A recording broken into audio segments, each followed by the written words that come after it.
लगा दिया वो हमको। हेलो, वेलकम बच्चों। आज मैं आपके सामने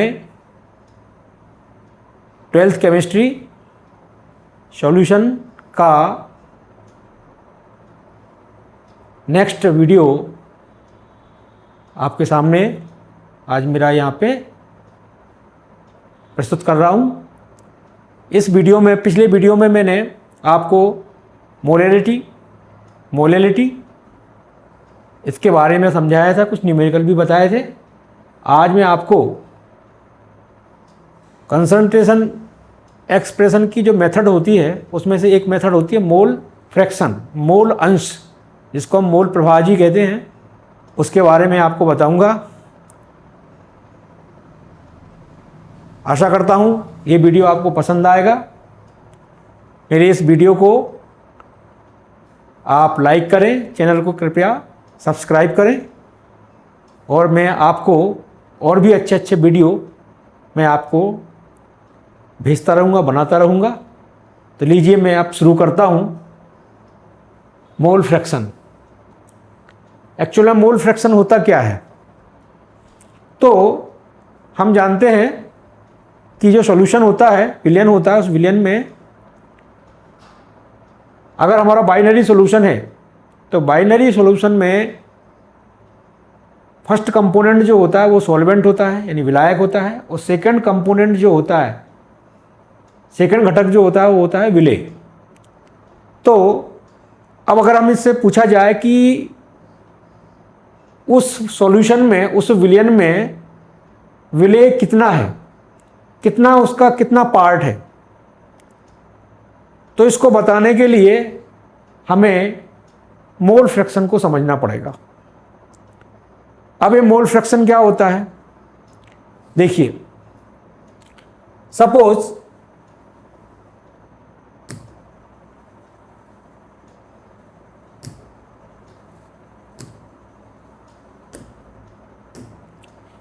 यदि यह विलयन में किसी एक घटक के मोलों की संख्या और विलयन में मौजूद सभी घटकों के कुल मोलों की संख्या का अनुपात होता है। समझे आप इसको इस प्रकार से समझ सकते हैं कि एक कोई स्फीयर है,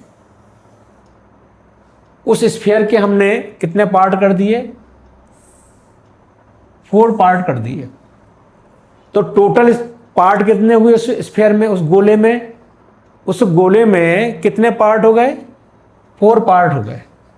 अब मैं आपसे अगर पूछूं कि इसमें जो शेडेड पार्ट है वो कितना है, तो आप क्या बोलेंगे? कितना है? 1/4, ऐसा बताएंगे हम, ठीक है ना? क्यों? क्योंकि इसके 4 पार्ट है, 4 पार्ट है। इन 4 पार्ट में 1 पार्ट कैसा है? शेडेड है। तो टोटल पार्ट कितने हुए? 4। शेडेड पार्ट कितना हुआ? 1 हुआ। तो इसका मतलब क्या होगा कि जो 1 पार्ट का जो रेशियो है वो कितना है? कितना पार्ट है उसमें? 1/4। तो यही सॉल्यूशन में दो जो कंपोनेंट होते हैं, सॉल्वेंट और सॉल्यूट, तो हम दोनों में बता सकते हैं कि सॉल्यूट कितना है और सॉल्वेंट कितना है, ठीक है? इसलिए इसकी डेफिनेशन में लिखा है कि विलयन में किसी एक घटक के मोल की संख्या और विलयन में टोटल जितने भी घटक हैं उनके कुल मोलों की संख्या का जो अनुपात होता है उसको मोल फ्रैक्शन कहते हैं, ठीक है ना? ये विलयन में किसी एक घटक की मात्रा को दर्शाने की एक मेथड है, एक तरीका है। किसी को भी दर्शा सकते हैं हम, ठीक है?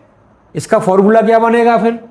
तो फॉर्मूला बनेगा किसी भी कंपोनेंट का, किसी भी घटक का जो मोल फ्रैक्शन होता है, तो क्या हुआ? उस घटक के मोल की संख्या और विलयन में कुल मोलों की संख्या का क्या है? देखिए, अनुपात होता है, ठीक? इसको मैं ऐसे भी समझ सकता हूं। कैसे? कि सपोज आपका एक बाइनरी सॉल्यूशन है, एक द्विअंगी विलयन है। इस द्विअंगी विलयन में, बाइनरी सॉल्यूशन में हमारे कितने कंपोनेंट है? 2 कंपोनेंट है। फर्स्ट कंपोनेंट हमारा ए है और सेकंड कंपोनेंट हमारा क्या है? बी है। अब इनके जो मोल हैं ए के मोल कितने हैं, Na, और बी के मोल कितने हैं, Nb। ठीक है ना। तो सॉल्यूशन में टोटल मोल कितने हुए, Na प्लस Nb। अब हम कहेंगे कि A का मोल फ्रैक्शन, A का मोल अंश, या इसी को मोल प्रभाज भी कह सकते हैं, कितना होगा। तो इसको हम डिनोट करते हैं, किससे दर्शाते हैं, काई A। A4 किसके लिए है, A कंपोनेंट के लिए है। तो काई A मतलब A घटक का मोल अंश कितना हुआ। अब A के मोल कितने हुए, Na, और टोटल मोल कितने हैं सॉल्यूशन में, क्योंकि दो ही कंपोनेंट हैं, तो कितने हुए, Na प्लस Nb। ठीक। अब हमने कहा B का मोल अंश कितना है, तो B का मोल अंश क्या है, काई B। हम इसको काई B से दर्शाएंगे। क्या होगा, B के मोल कितने हैं, B के मोल Nb, और टोटल मोल कितने, Na प्लस Nb। अब किसी विलयन में सपोज कई घटक हैं, बहुत सारे घटक हैं, तो क्या होगा, उस घटक के मोल का अंश अपान क्या होगा, जितने भी उसमें घटक है सबके मोल का टोटल। ठीक है। तो यहां पे हम केवल दो ही घटक ले रहे हैं, तो इन दो घटक के मोलों का अंश हमने ले लिया। ठीक है। तो इस प्रकार से हम मोल फ्रैक्शन को बता सकते हैं। ठीक है ना। तो मोल फ्रैक्शन की डेफिनेशन में क्या हुआ, देखिए मोल फ्रैक्शन क्या होता है, हमारी पहली डेफिनेशन में क्या लिखा हुआ है, सबसे पहले किसी एक घटक के मोल की संख्या, और विलयन में टोटल मोलों की संख्या। ठीक है बच्चों। तो ये मोल अंश आ गया। ठीक है ना। अब सपोज मैं आपको एक एग्जाम्पल देता हूं। एक एग्जाम्पल है, क्या है, यदि एक सॉल्यूशन ऐसा है आपके पास, ठीक है, जिस सॉल्यूशन में क्या है, आपका एथेनॉल है और वाटर है, पानी है। ठीक है। अब उस सॉल्यूशन में एथेनॉल के कितने मोल हैं, 1 मोल, और पानी के कितने मोल हैं, 9 मोल। ठीक है। तो हमारा पानी सॉल्वेंट हो गया, एथेनॉल हमारा सॉल्यूट हो गया, विलेय हो गया, पानी विलायक हो गया। तो अगर तुमसे पूछा जाए कि एथेनॉल का मोल अंश कितना होगा, तो हम कैसे निकालेंगे, इसको कैसे निकालेंगे हम, देखिए हम कहेंगे काई C2H5OH, एथेनॉल के लिए लिखा है हमने, कितना मोल, एथेनॉल के मोल कितने हैं, 1 मोल। ये अब नीचे क्या आएगा, टोटल मोल। तो टोटल मोल कितने हुए, एथेनॉल के कितने मोल हैं, 1 मोल, और पानी कितने मोल हैं, 9 मोल। तो कितने हो गए, 1 प्लस 9। इसका मतलब क्या हुआ, क्या हो गया आपका, होगा 1 प्लस 1/10। 1/10 को डिवाइड करेंगे तो कितना आंसर आएगा, 0.1। तो बच्चों इस प्रकार से एग्जाम में एक न्यूमेरिकल भी आपको आ सकता है, जिसमें आपको क्या होगा, इसमें 2 कंपोनेंट दिए जाएंगे। ठीक है ना। उन दोनों कंपोनेंट्स के या तो मोल दिए जाएंगे। अब इनकेस मोल नहीं दिए जाते हैं, तब हम क्या करेंगे, कि उसमें क्या होगा, अगर मोल नहीं होगा तो उसका मास दिया जाएगा। तो हमने पिछली वीडियो में आपको बताया था कि मास से मोल कैसे कन्वर्ट करते हैं। तो जो गिवन मास होता है, उस गिवन मास में उसके मोलर मास से डिवाइड कर देंगे, तो मोल से निकल आएंगे। मतलब मोल कैसे निकलते हैं, हमने आपको बताया था कि मोल क्या होता है, गिवन मास मतलब दिया गया द्रव्यमान, given mass upon molar mass. ठीक है बच्चों। हम कैसे निकालेंगे मोल को, कैसे निकालेंगे, मोल इक्वल टू जो द्रव्यमान दिया जाए, यानी यहां पे अगर एथेनॉल का मोल ना हो दे करके उसका मास दिया जाता, तो क्या करते, उसके गिवन मास, जो भी मास उसका, जो भी द्रव्यमान उसका यहाँ पे दिया जाता, उसमें उसके मोलर मास से उसको डिवाइड कर देते। ठीक है। इसी प्रकार से वाटर के लिए निकालते, वाटर का मास दिया जाता, तो वाटर के मास में जो गिवन मास है उसमें किससे डिवाइड करते हैं, उसके मोलर मास से डिवाइड करते हैं, तो उसका हमारा मोल्स आ जाता है। मोल्स को हम फॉर्मूले में मान रखते, हमारा आंसर आ जाता। ठीक है। तो मोल फ्रैक्शन को समझ गए बच्चों आप, क्या समझे आप, कि मोल अंश की डेफिनेशन क्या होती है, किसी एक घटक के मोल की संख्या और विलयन में जितने भी घटक मौजूद हैं सभी के मोलों की संख्या का अनुपात, इसको हम क्या बोलेंगे, मोल अंश, मोल फ्रैक्शन बोलते हैं। ठीक है।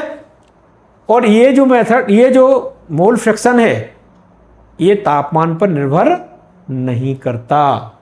हमने पिछले वीडियो में देखा था कि जो मोलैलिटी होती है वो टेम्परेचर पर डिपेंड करती है, बट मोलैलिटी नहीं, मोललता टेम्परेचर पर डिपेंड नहीं करती है। इसी प्रकार से हमारा ये जो मोल फ्रैक्शन है, ये मोल फ्रैक्शन भी टेम्परेचर पर डिपेंड नहीं करता। क्यों नहीं करता? क्योंकि आपने देखा इसके सभी फॉर्मूले में जो भी इसके फॉर्मूला है, उस फॉर्मूले में जो भी वैल्यू है उसमें मोल है। ठीक है। और मोल क्या होता है? Given mass upon molar mass. तो सभी में मास की बात की जाती है। इसमें हम मास यानी द्रव्यमान को लेते हैं, वॉल्यूम को नहीं लेते। जहां जहां हम वॉल्यूम लेंगे वो टेम्परेचर पर डिपेंड करेगा। जब हम वॉल्यूम नहीं लेंगे, केवल मास लेंगे, द्रव्यमान लेंगे, तो वो टेम्परेचर पर डिपेंड नहीं करता। इस प्रकार से मोल फ्रैक्शन टेम्परेचर पर डिपेंड नहीं करता। ठीक है बच्चों। तो बच्चों एग्जाम में आपको या तो मोल फ्रैक्शन की डेफिनेशन आ सकती है, तो मोल फ्रैक्शन की डेफिनेशन आप लिख सकते हैं। ठीक है। अगर कोई न्यूमेरिकल आता है, इस टाइप से कोई न्यूमेरिकल आता है, तो आप उसको भी सॉल्व कर सकते हैं। ठीक है बच्चों। तो मोल फ्रैक्शन के बाद नेक्स्ट जो मेथड है वो हम यहाँ पे क्या लेंगे, बोलेंगे हम यहाँ पे पीपीएम। ठीक है बच्चों, पीपीएम कई बार एग्जाम में पीपीएम भी पूछा जाता है कि पीपीएम क्या है। तो पीपीएम क्या शॉर्ट फॉर्म है, पीपीएम। पीपीएम क्या है बच्चों? शॉर्ट फॉर्म है। ठीक है। पीपीएम का मीनिंग क्या होता है? इसका फुल फॉर्म होगा पी फॉर पार्ट्स, पी से प्रति मिलियन, पार्ट्स पर मिलियन। ठीक है। पीपीएम का फुल फॉर्म क्या होता है? पार्ट्स पर मिलियन। ठीक है। अच्छा, ये क्या होती है? यह किसी मिश्रण में, मिश्रण मतलब सॉल्यूशन, देखो सॉल्यूशन भी क्या होता है? मिश्रण ही होता है, जिसमें सॉल्यूट और सॉल्वेंट होते हैं। किसी मिश्रण में, यह किसी मिश्रण में किसी पदार्थ की सांद्रता को व्यक्त करने का एक तरीका होता है। मान लो आपका कोई सॉल्यूशन है, उस सॉल्यूशन में 1, 2, 3 कंपोनेंट्स हैं। ठीक है ना। तो उसमें से किसी भी कंपोनेंट यानी किसी भी पदार्थ का, सब्सटेंस का हम सांद्रता को व्यक्त कर सकते हैं।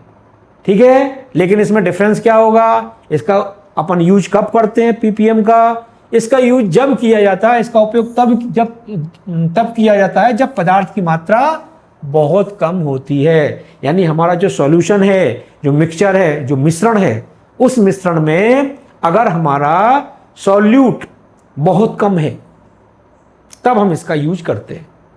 ठीक है बच्चों। तो पहली चीज तो आपको क्या ध्यान में रखना है कि पीपीएम का फुल मीनिंग क्या होता है, फुल फॉर्म क्या होता है? तो पार्ट्स पर मिलियन। फिर इसका यूज कब करते हैं? इसका यूज हम जब करते हैं जब हमारा सॉल्यूशन है और सॉल्यूशन में जो सॉल्यूट है उसकी मात्रा क्या है? बहुत कम है, तब हम इसका यूज करते हैं। ठीक है। कैसे निकालेंगे? तो हम इसके लिए एक फॉर्मूला लेते हैं। ठीक है। क्या फॉर्मूला है उसका? जिसका भी हमें पीपीएम निकालना होता है, जिसकी भी पीपीएम कंसंट्रेशन निकालनी होती है, वो क्या होती है? उसका द्रव्यमान अपॉन विलयन का द्रव्यमान। यानी पीपीएम का मतलब क्या होता है, मैं यहां भी लिख देता हूं। पीपीएम का जो फॉर्मूला है वो क्या है? विलेय का द्रव्यमान। ठीक है। यानी सॉल्यूशन में जिस कंपोनेंट की आप बात करें, विलेय, उसका द्रव्यमान अपॉन विलयन का कुल द्रव्यमान। यानी विलयन में कितने भी कंपोनेंट हैं उनका टोटल, उनके द्रव्यमान का टोटल। अब यहाँ पे मिलियन की बात की जा रही है, तो जब मिलियन की बात की जाए तो हमें किससे मल्टीप्लाई करना पड़ेगा? 10 की पावर 6 से मल्टीप्लाई करना पड़ेगा। ठीक है बच्चों। क्योंकि इसमें इसका जो नाम है उस नाम में क्या शब्द है? मिलियन। ठीक है ना। तो मिलियन में मतलब हमको 1 मिलियन में इसको हमें काउंट करना होता है। जैसे हम परसेंटेज निकालते हैं, परसेंटेज किस में निकालते हैं? 100 में। यहाँ किस में करना है? उसको मिलियन में करना है। ठीक है, तो हम मिलियन का करने के लिए 10 की पावर किससे करेंगे? 6 से करेंगे। ठीक है ना बच्चों? जैसे आपने देखा होगा आपके एग्जाम में जो भी मार्क्स आते हैं, अब मैक्स आपका जो टोटल जो आपका मैक्सिमम मार्क्स जो होते हैं, जिसको अपन पूर्णांक कहते हैं, मान लीजिए वो कितने का है? 500 है। अब 500 में आपने जितने भी मार्क्स, जितने भी अंक गेन किए, प्राप्त किए, ठीक है, उसको अपन किस में निकालते हैं? 100 से निकालते हैं। ठीक है ना बच्चों? तो वही सेम टू सेम यहीं पे है। ठीक है, ये विलय का द्रव्यमान, विलयन का कुल द्रव्यमान। ठीक है, यानी आप विलय का द्रव्यमान बोलो आपके मार्क्स हो गए। अब टोटल मार्क्स कितने थे, कितना पूर्णांक था? वो इंटू 10 की पावर, वहाँ क्या लिखते थे? 100। लेकिन यहाँ चूंकि मिलियन में निकालना है, तो मिलियन में चूंकि मास की बात की जा रही है, क्योंकि अपने कंसंट्रेशन निकालना है, तो वैसे सेम टू सेम फॉर्मूला है। तो विलय का द्रव्यमान, विलयन का कुल द्रव्यमान इंटू 10 की पावर 6। ठीक है बच्चों, तो ये सेम टू सेम परसेंटेज जैसा ही है ना, इसमें कोई घबराने की बात नहीं है। इसके नाम जरूर, इसका पीपीएम थोड़ा सुनने में ऐसा लगता है कि ये क्या चीज है, पर इसके जब फुल मीनिंग आप देखोगे, पार्ट्स पर मिलियन, मतलब आपका विलय का कितना भाग किसमें है? 1 मिलियन में है। ठीक है, तो उसको निकालने के लिए मतलब आपको विलय का जो द्रव्यमान है वो 1 मिलियन में निकालना है। ठीक है ना, तो इसलिए इसका जो फॉर्मूला जो बना है वो क्या है? विलय का द्रव्यमान बटे विलयन का कुल द्रव्यमान इंटू 10 की पावर 6 से उसको मल्टीप्लाई किया गया है। ठीक है बच्चों, तो ये पीपीएम कंसंट्रेशन है। अब विलय का द्रव्यमान उस पदार्थ का द्रव्यमान जिसकी सांद्रता आप माप रहे हैं, यानी विलय का मतलब द्रव्यमान किसका द्रव्यमान है? जिसकी अपन सांद्रता ज्ञात कर रहे हैं, तो विलय का द्रव्यमान लेंगे अपन वो। ठीक है, और विलयन का जो द्रव्यमान है मतलब पूरे मिश्रण का द्रव्यमान है, और उस मिश्रण में कितने भी कंपोनेंट हो सकते हैं उनका सबका टोटल। ठीक है बच्चों? ठीक है, अब आपको मैं एग्जांपल से समझाता हूं।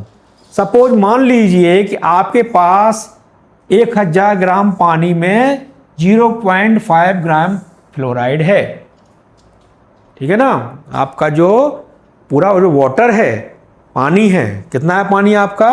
1000 ग्राम, और 1000 ग्राम में कितना फ्लोराइड है? 0.5 ग्राम फ्लोराइड है।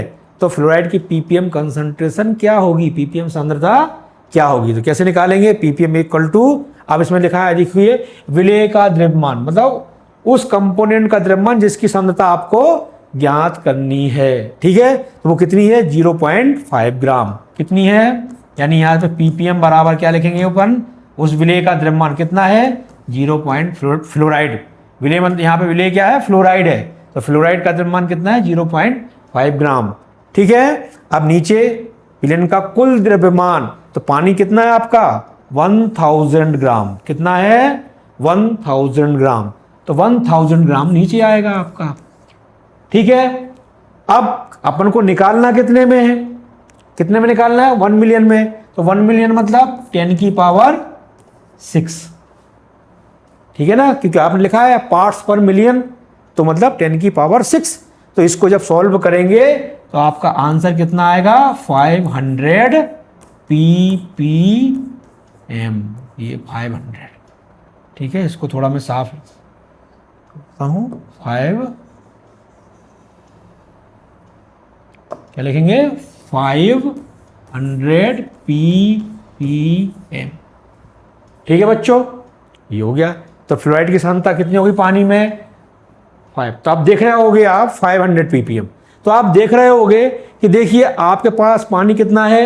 1000 ग्राम, फ्लोराइड कितना है? 0.5 ग्राम। तो कितनी कंसंट्रेशन? बहुत कम कंसंट्रेशन है।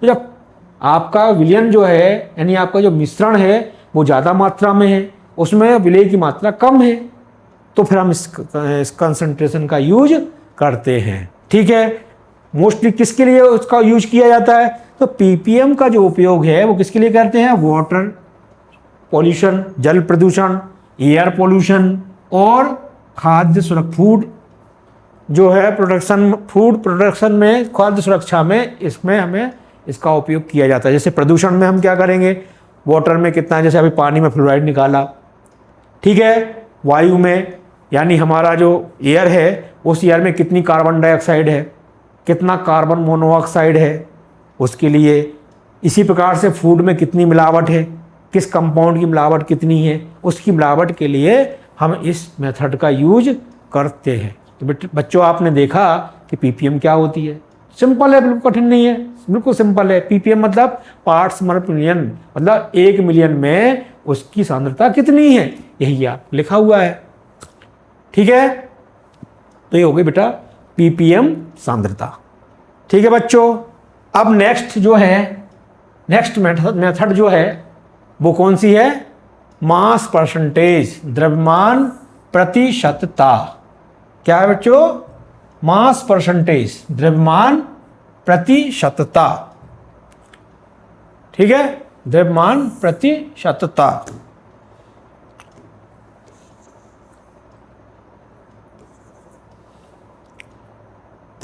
ठीक है, सेम पीपीएम के जैसा ही है। अगर आपने पीपीएम को समझ लिया तो इसको भी समझ लोगे।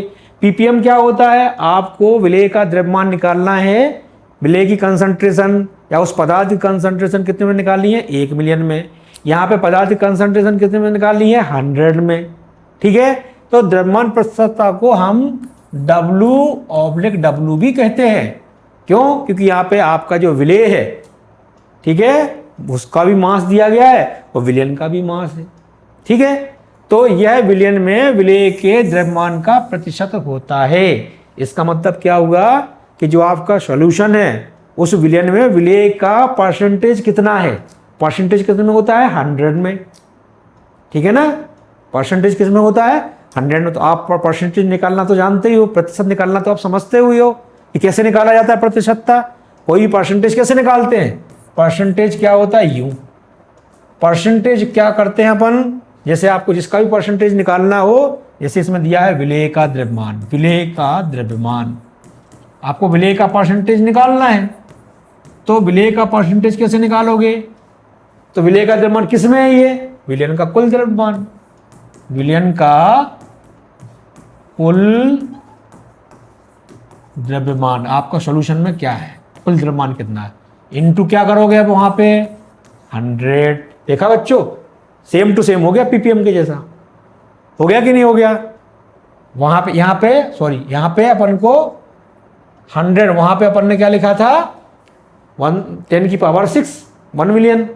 तो यहाँ क्या लिखा था अपन ने 100, ठीक है। चलिए अब देखिए, ये आपका फॉर्मूला है, विलेय का द्रव्यमान, विलयन का द्रव्यमान इंटू 100, विलयन का कुल द्रव्यमान, विलयन का द्रव्यमान मतलब विलयन का कुल द्रव्यमान, ठीक है। अच्छा, अब हम इसको एग्जाम्पल से भी समझ सकते हैं। जैसे आपसे कहा गया, जैसे भी सेम टू सेम इसके पहले दिया था, 100 ग्राम विलयन में, मतलब टोटल विलयन कितना है 100 ग्राम, उसमें कितना ग्राम NaCl है, 20 ग्राम NaCl घुला हुआ है। इसका मतलब क्या है, इसका मतलब है कि 80 ग्राम तो उसमें क्या है, वाटर है, पानी है, ठीक है। और 20 ग्राम क्या है उसमें, 20 ग्राम उसमें क्या है, NaCl है,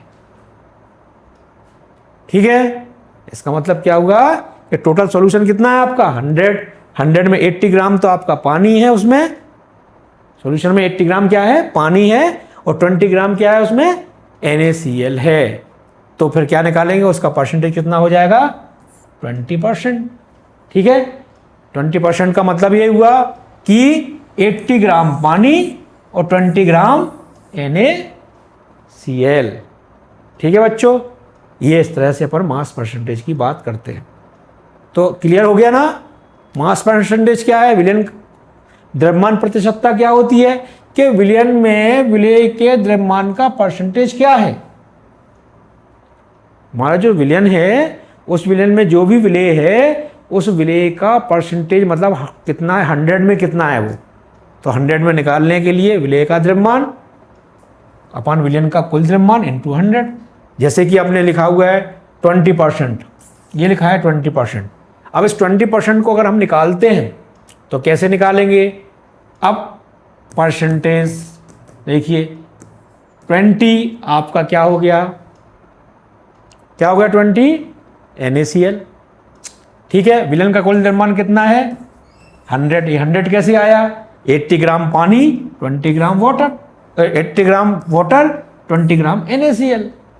तो यहाँ पे टोटल कितना हो गया, विलेन का कुल द्रव्यमान 100 हुआ कि नहीं हुआ, इंटू 100। 100 से 100 डिवाइड करेंगे, आंसर क्या आएगा 20%। ठीक है बच्चों, कभी कभी छोटा सा प्रश्न पूछ लेते हैं वो आपसे एग्जाम में, कि जैसे यहीं से उठा लेंगे, पूछ लेंगे, वो कहेंगे कि NaCl का 20% सॉल्यूशन कितना, NaCl का कितना सॉल्यूशन 20% सॉल्यूशन। 20% सॉल्यूशन मतलब कि उस NaCl में कितना पानी है और कितना NaCl है। तो ठीक है, क्लियर हो गया। अगर 20% सॉल्यूशन कहा गया है, इसका मतलब 20 ग्राम तो उसमें क्या है NaCl है, और बाकी 80 ग्राम क्या है उसमें पानी है। ठीक है, इस तरह से भी पूछ सकते हैं, और इसकी जो डेफिनेशन है उस डेफिनेशन को भी पूछ सकते हैं। तो बच्चों अभी हमने अपना समझा, सबसे पहले अपन ने ये समझा कि जो आपका विलेन होता है, उस विलेन में किसी भी उस विलेन की जो कंसंट्रेशन है, उस कंसंट्रेशन को हम कैसे एक्सप्रेस कर सकते हैं, कैसे उसको व्यक्त कर सकते हैं। तो उसको व्यक्त करने की कई मेथड है।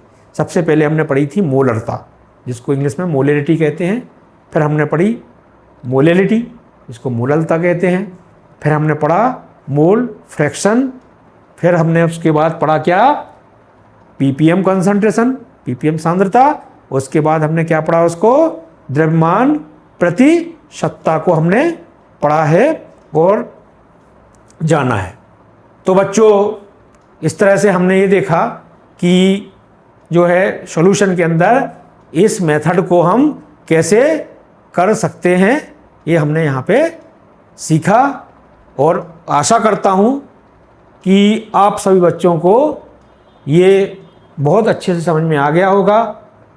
ठीक है, और आगे अब हम नेक्स्ट जो हमारा वीडियो होगा, उस नेक्स्ट वीडियो में हम आपको मोल फ्रैक्शन से रिलेटेड कुछ न्यूमेरिकल और कुछ जो है ppm से रिलेटेड कुछ न्यूमेरिकल और कुछ एक्सरसाइज हम आपको यहाँ पे करवाएंगे।